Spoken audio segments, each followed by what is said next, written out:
right. So did you see the word rats get sort of, you know, it took over the whole screen there for a second, and it was a subset of the larger word Democrats? Some people were calling this a subliminal message, and that's what it was called on YouTube. It's not. I guess it technically is a subliminal message because it flashed quickly enough that a lot of people may not have noticed it. And what the intention was is to have an impact on the viewers' attitudes without necessarily having to actually say anything or do anything overt. Right? Like this could just kind of jump into their subconscious so that the viewer thinks Democrats are rats. Like that's the premise. There's not a lot of evidence that subliminal messages work, so this probably didn't work. But that's what people were arguing, is that I don't know if this is going to make noise or not. No, good, it's not. So I'll see if I can grab it.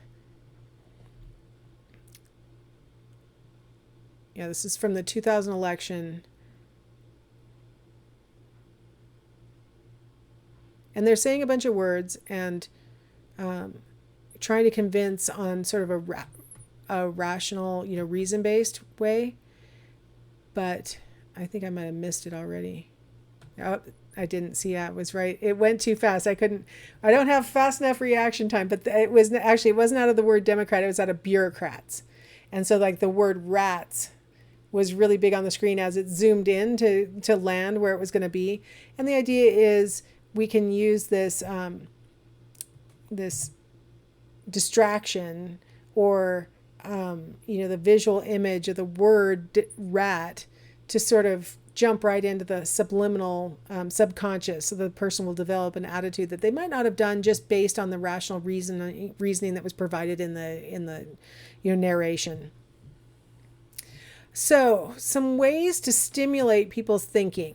So one way is to use rhetorical questions, right? You may have had this happen in class where the teacher will ask, so what can be done about this situation? And they don't really want you to put your hands up, right? They want you to think about that and then they want to answer it, right?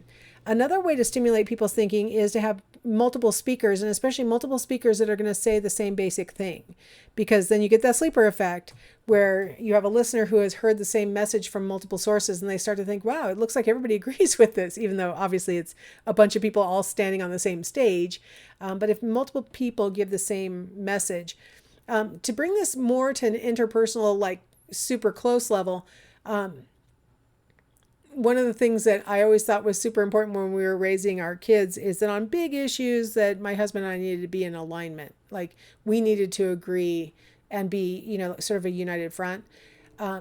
It turned out that it wasn't very hard for us to be on the same page. Like sometimes things would come up and we hadn't had time to talk about it beforehand, but you sort of have to answer the kid on the fly. And it actually became kind of a joke in the family because the kids would try to manipulate us by asking whichever one of us thought would be the easier on them and would go along with it or whatever. And we would so often give not only the exact sentiment, but the exact same wording for why they all only remember why we said no. So we would deny their request and then give the exact same rationale. And we had not spoken to each other, but I always thought to myself, well, that actually probably really drove home the idea that our rule or whatever, our denial of their request must be a valid rule or denial because everybody agrees, right? That full-on sleeper effect where, they're hearing it twice. And in this case, two different people with some time apart, we a lot of times had not discussed it, but because we had just general, similar viewpoints on things, would just happen to say the same thing. Multiple speakers saying the same thing can be really effective in getting a person to be persuaded. In the case of kids, they didn't have a choice. They had to do what we said. But with, adult listeners, if you want to persuade them, having multiple people making the same case really helps.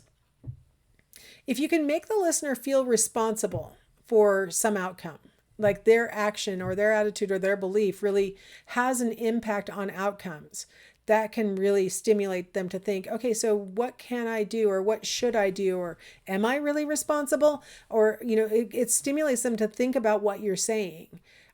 more. And that if we've got their attention, then we have a better chance of persuading them, right?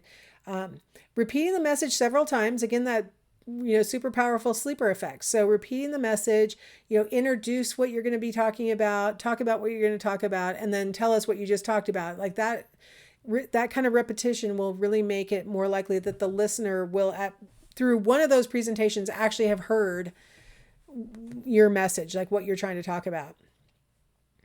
Trying to get the person's undistracted attention is a trick in modern times, because it's so easy to just whip out your phone and not be distracted, not have to listen, and instead just be distracted.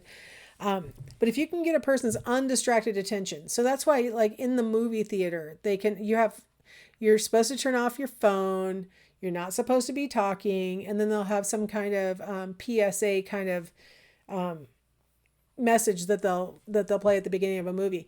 Back in the olden days, something that you guys probably have never experienced, because I know I haven't. I'm younger than this would have been an experience. But in the olden days, when people would go to the movies, especially during World War II, they would run newsreels where they would tell people, all the glorious ways that everybody's been, all the battles are being won, and all the good things are happening. And that kind of propaganda, when you have a person there's nothing else to be doing. I mean, it's 1943. We don't have cell phones. We have good social norms about not talking in the theater.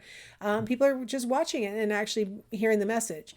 And so you can imagine how powerful that message could be, pro or con, good or bad, if you have everybody's undivided attention. So one of the things you might remember from your childhood, your parents might have used this tactic, which is, we have to turn everything off. We're going to sit down. We're going to talk. And we're going to try and persuade you of something, child, who we're worried about or whatever it is. Those talks always freaked me out. Like if my parents turned off the TV, there was something going down. My parents always had the TV on. And so, you walk in from school or work and your parents are like, sit down. They've turned off the TV, and it's like, uh-oh, what did I do? What bad thing happened? I don't know. I don't want to sit down. But getting somebody's undistracted attention is a really good way to make sure that you can go that central persuasion route. Try and grab their reason, their rational mind, and try and persuade. All right. Well, hopefully I've given you some tips and tricks for how to be more persuasive, and then maybe even to be a little bit more immune to persuasion that, maybe doesn't have your best interest at heart. But in any event, I will see you in the next chapter.